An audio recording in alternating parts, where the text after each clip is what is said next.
And it wasn't just the DA. It wasn't just the DA that was dreaming, comrades, friends. It was also the EFF. We will win the elections, they kept saying. When we take over in 2019, May elections, we will do this and we will do that. Well, what happened? The reality is they could muster only a 2.5% increase over their 8.2 result in the 2016 local government election. Now get the math right. You have so many PhD people. Point of order. They are only 40% away from being a majority. What's your point of order? It's unparliamentary to deliberately mislead the House about the losses of the ANC and the gains of the EFF. If you say, look at the benches, brother. Don't be overwhelmed by your ego. Honorable member. That's why you are in the NCOP and not honorable in here. member. That's fine. Because honorable they lost. Honorable Next is old age home. Honorable Ndlozi. Honorable Ndlozi. Order. Honorable Ndlozi, you can't say a member is deliberately misleading.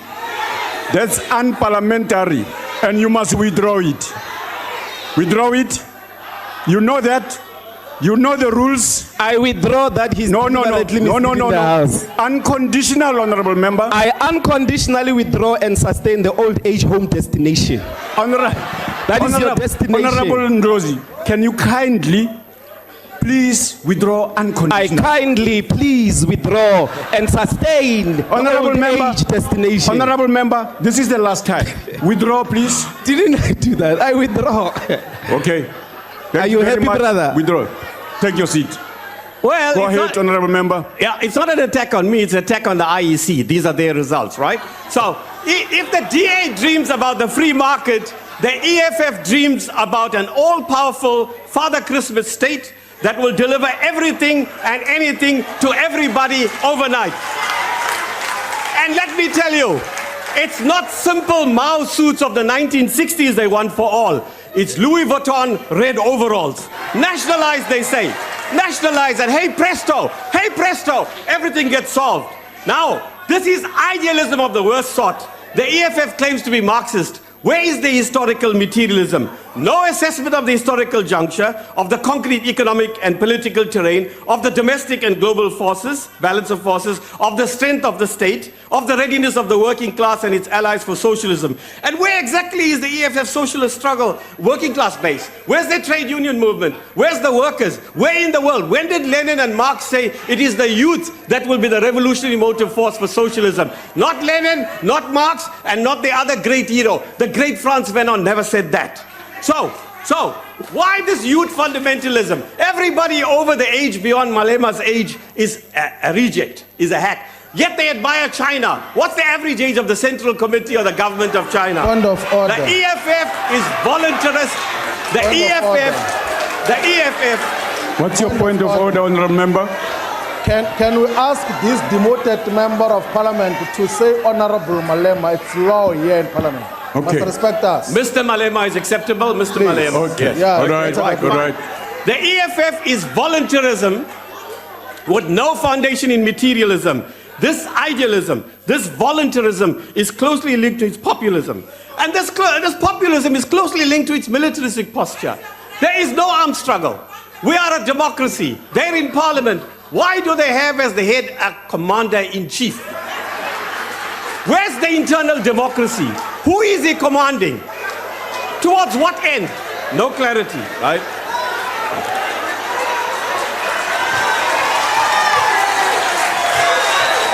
He thinks, Order, members. He was too young to be in the armed struggle, rightly. I have no doubt he would have taken part. But he thinks that if you fire a rifle in the air at the EFF rally, that makes you a soldier. Now, and the EFF, let me tell you, is all tactics and no strategy. Normally, your tactics, as we all know and he knows, he comes from the national democratic tradition, Comrade Malema. Why is it that you don't accept this, please? You see, you have a strategy overall and you subordinate your tactics to it. No. The EF is tactical. Everything is tactical. So they swing from one extreme to the other. Identity crisis. So one day they're opposing the public protector. Next day they're supporting the public protector. We don't know what's going on. One day they're opposing state corruption or state capture, as we call it. Next day defending the perpetrators of that corruption. One day they're supporting. For example, let me ask you, can you respond, Mr. Shivambu, when you speak? The state is weak. The state-owned enterprises are weak. Even the president and the minister of public enterprise says that. What sort of state is going to be able to take over property completely and disperse it, Mr. Malema?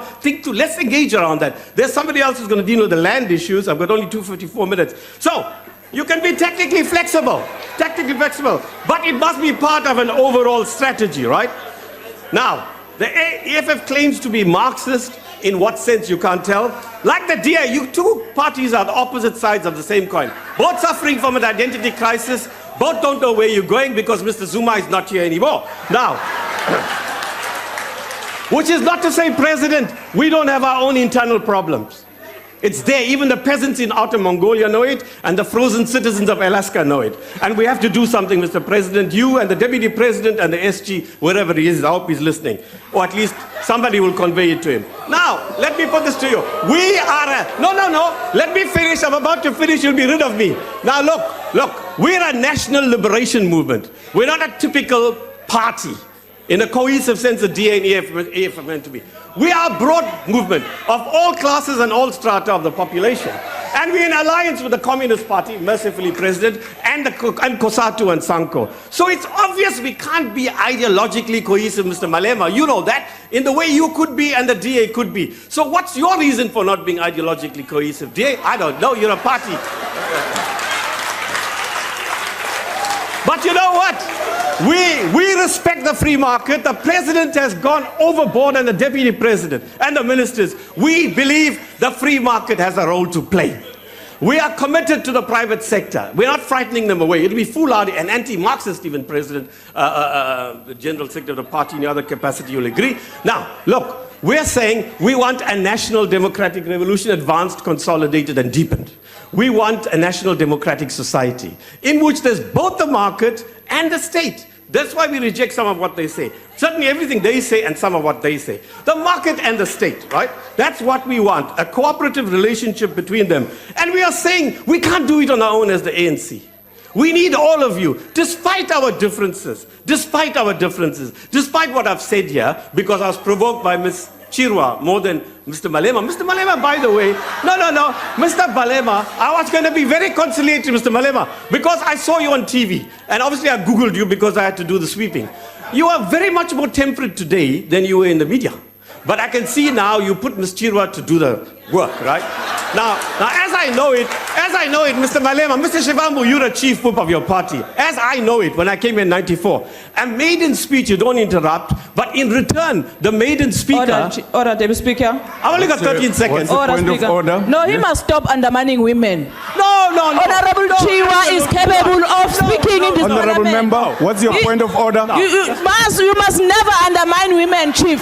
Please. Honorable member. Honorable Chirwa is better than you. That's why you got demoted. Honorable You got member. demoted by your own party. Honorable member, Stop take your that, seat. Chief. Please. Honorable member. That's why you ran away from SNCP. Honorable member. I run away from it. Take your seat. I remain a member of the Politburo. What's your problem? But you know you're not right. I mean, that's an outrageous thing to say. What I am saying is this. If you do a maiden speech, as I understand it, Deputy Speaker, you have to be temperate and you don't criticize too much in your first speech. Now, she did that, which is what was provoked. Honorable Carrim. Thank you very much. Your time has expired, please. Honorable members, it's now time for you to go. Honorable Muai, how can you be standing and drinking water like that? Honorable members, take your seats. You must follow the order. Please, some decorum is useful. Please, man, some decorum is useful. It's time for lunch. You will be invited back here.